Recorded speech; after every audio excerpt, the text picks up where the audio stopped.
रात के अंधेरे में वहाँ पर मूर्तियाँ रखी गई कि 500 साल तक मुसलमान वहाँ पर उस मस्जिद में नमाज अदा की।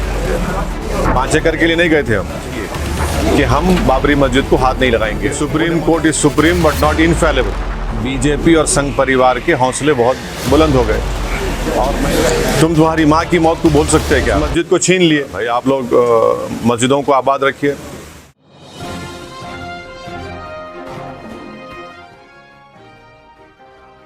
आज के मौजूदा गर्मा गर्मी में तमाम सियासी जमातें तारीख़ को भुला रही हैं और एक मंसूबाबंद तरीक़े से तारीख़ को मस्ख़ करके पेश कर रहे हैं। सच्चाई ये है कि 500 साल तक मुसलमान वहाँ पर उस मस्जिद में नमाज़ें अदा की और जब जीबी पंत वज़ीर आला या मुख्यमंत्री थे उस ज़माने में रात के अंधेरे में वहाँ पर मूर्तियाँ रखी गई। तो क़ानून ये कहता है 145 CRPC कि अगर मैं किसी के घर में जाए कब्ज़ा कर लिया तो आप उसको बंद करके निकाल देते। वो नहीं किया जीबी पंत ने। फिर वहाँ एक उस ज़माने में एक डिस्ट्रिक्ट मजिस्ट्रेट होते थे, उनका नाम था नायर साहब ने मस्जिद को बंद कर दिया, मुसलमानों को आने से रोक दिया। और फिर वही नायर साहब 1950s में जनसंघ के MP बने लोकसभा में। फिर ये सिलसिला चलता गया, मुसलमान तो महरूम हो गए इबादत से।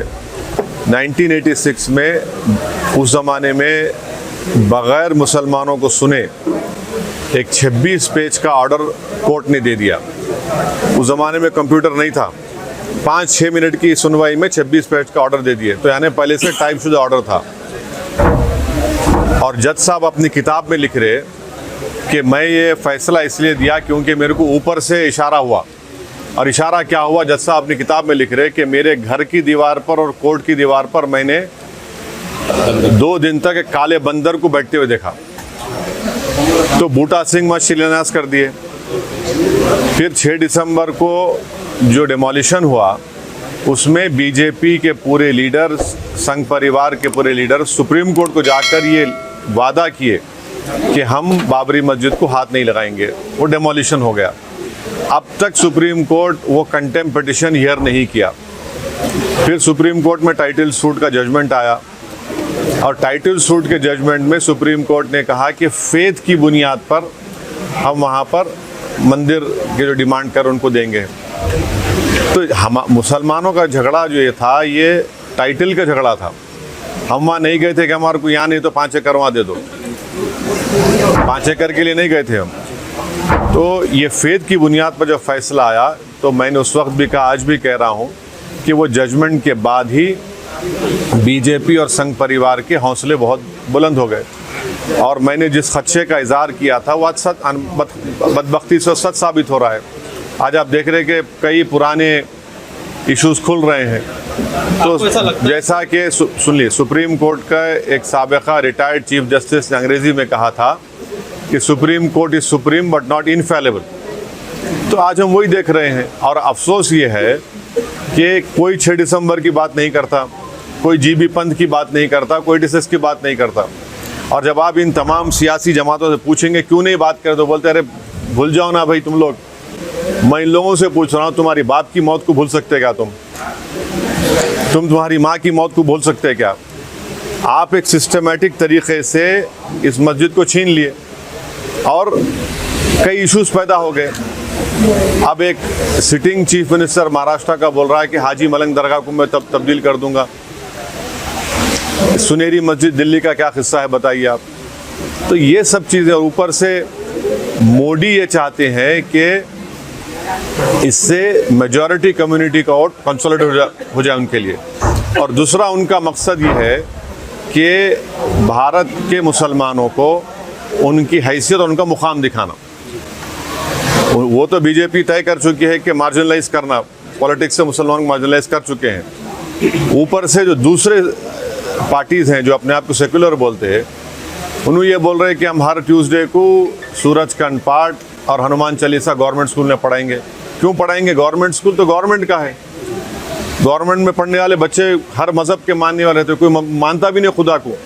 फिर ये सब जो चीज़ें हो रही है, ये क्या हो रहा है? इससे ये कोई सॉफ्ट हिंदुत्व नहीं है, ये एक्चुअल हिंदुत्व है। और फिर आज आप देख रहे कि सेंट्रल गवर्नमेंट ये बोल दिए कि 22 तारीख को आधे दिन की छुट्टी दे रहे। फिर क्यों बीजेपी रूल स्टेट्स मिलादुन्नबी के छुट्टी ख़त्म की है? एक दस्तूरी ओहदे पर एक शख्स फायज़ है, उन्होंने फ्राइडे के दिन लंच ब्रेक कम कर दिए। आज NCLT बोल रहा है कि 22 तारीख के दिन आधे दिन की छुट्टी दे रहे। तो ये क्या हो रहा है? ये आप, इस मुल्क का कोई मज़हब नहीं है, ये मुल्क का कोई मज़हब नहीं है। ये मुल्क हर मज़हब को मानता नहीं, खुदा को मानता। आप ये बीजेपी क्या कर रही है फिर? अच्छा साहब, कहीं ना कहीं ऐसा लगता है कि ये अपनी सरकार होते हुए ये मनमर्जी कर रहे हैं। एक कानून में ऐसा कोई इख्तियारात है कि कोई प्रधान मिनिस्टर इस तरह से अपनी मनमर्जी कर सकता है, कानून को तब्दील कर सकता है? ये अब चल रही है ना, अब चल रही है। नहीं, एज पर दी लॉ की अगर हम बात करें, कानून में देखिए सच्चाई ये है कि जब पार्लियामेंट का इफ्तिताह हुआ था तो प्राइम मिनिस्टर को नहीं करना चाहिए था, स्पीकर को करना चाहिए था, क्योंकि स्पीकर कस्टोडियन होता है। मगर प्राइम मिनिस्टर ऐसा है ना, हर चीज़ में वही दिखना चाहते। फिर इनॉग्रेशन भी उन्होंने कर लिए, स्पीकर साहब नहीं थे, अब ये भी वही करने वाले हैं। तो हर चीज़ ऐसा हो रहा है कि एक डोमिनेंट एग्जीक्यूटिव की वजह से हमारे आइन में जो theory of separation of powers है वो कमज़ोर पड़ रही है। एक ड्राइवर्स का लॉ रिसेंटली अमित शाह ने जिस तरह से लागू किया था, एक ड्राइवर ने आपसे गुफ्तगू भी की थी ऑन कॉल, तो आपने बताया था कि आपने आवाज़ उठाई। तो ये चीज़ें जब आवाज़ उठती हैं तो ये एक मिसाल तक क्यों नहीं पहुँचती है? ऐसा है ना, अब तो आवाज़ उठाने वाले भी नहीं रह गए। तो चलिए, अब कम से कम आवाज़ तो उठ रही है, तनकीद तो हो रही है। और वो जो क़ानून पास किया गया था, फ़ौजदारी के 3 नए क़ानून बनाए गए, उसमें जो एक्सीडेंट में जो लोग की मौत हो जाती उनको जुर्माना और सज़ा बढ़ा देना, मैंने पार्लियामेंट में कहा था कि ये क्रिमिनल जूरिस्प्रूडेंस के ख़िलाफ़ है ये, मगर इन्होंने कर दिया। बल्कि वो पूरे क़ानून का इतना गलत इस्तेमाल होगा, आप देखना मुसलमान दलितों पर, कि हर एक पर उस क़ानून को इस्तेमाल करके उनके सिविल लिबर्टीज़ को। बल्कि मैंने पार्लियामेंट में कहा था कि अगर आज महात्मा गांधी और भगत सिंह जिंदा होते, उस कानून को देख के बोलते ये रोलेट एक्ट है। सर, देश में आपको लगता है और भी मस्जिदें टारगेट है? ये आप क्या देख रहे फिर? ये काशी, मथुरा, सुनहरी मस्जिद, टीले वाली मस्जिद, ये टाइटल सूट के जजमेंट आने के बाद इन तमाम के हौसले बढ़ गए। हम फेथ की बुनियाद पर हम ये सवाल उठा सकते हैं। एमआईएम उम्मीदवार किशनगंज और हैदराबाद, औरंगाबाद छोड़कर दूसरे जगह की? हाँ, अभी अब देखेंगे, टाइम है ना, अभी टाइम के बाद कुछ ही दिनों में MP इलेक्शन है, तैयारी गुलबर्गा कर्नाटक के लिए। अभी तो अस्पताल के इफ्तिताह करने के लिए मैं आया हूँ, तो अच्छा है, यहाँ पे जितने बीमार लोग हैं उनका इलाज होगा। अब सियासी जो इलाज करना है वो भी बहुत वक्त है उसके लिए। जिसकी तारीफ करे थे जेडीआर साथ, बीजेपी के साथ अलायंस करे थे, वो 5 साल पुरानी बात कर रहे हैं आप ऐसे। ये अब दिल्ली में आम आदमी पार्टी क्या कर रही है? शिवसेना के बारे में क्यों सवाल नहीं करते आप लोग? आप लोगों देखिए, सेकुलर ज़रूर रही आप लोग, मगर एक आँख को बंद नहीं करना, दोनों आँख से देखना। अब शिवसेना क्या है?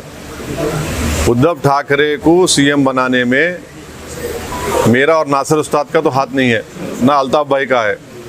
वही उद्धव ठाकरे असेंबली में खड़े होकर ये बोले कि हमारी पार्टी ने बाबरी मस्जिद को तोड़ा। सब बैठे हुए हैं क्योंकि मंत्री का पोस्ट मिल गया उनको। आज भी उन्होंने बोल रहे वो बात को, हम तोड़े बोल के। पर इतने बहादुर नहीं है लोग, बुज़दिल हैं लोग। जब ये बोल रहे हैं तो उनको जब क्रिमिनल केस चल रहा था जाके बोलना था कोर्ट के सामने, हम तोड़े, हम कबूल करते जुर्म को। ये कहीं ना कहीं उनकी आवाज़ बिठाते हैं ना, आवाज़ को दबा देते हैं अगर कोई आवाज़ उठाता है तो। वो मैं इनकी बात कर रहा हूँ, इन लोगों की बात कर रहा हूँ। तो ये चल रहा है। INDA भाजपा और बीजेपी को टक्कर दे सकेंगे? INDA को? हाँ, INDA भाजपा और इसको बीजेपी को टक्कर दे सकेंगे? देखिए, ये भारत की आवाम को आप अंडर एस्टिमेट मत करिए।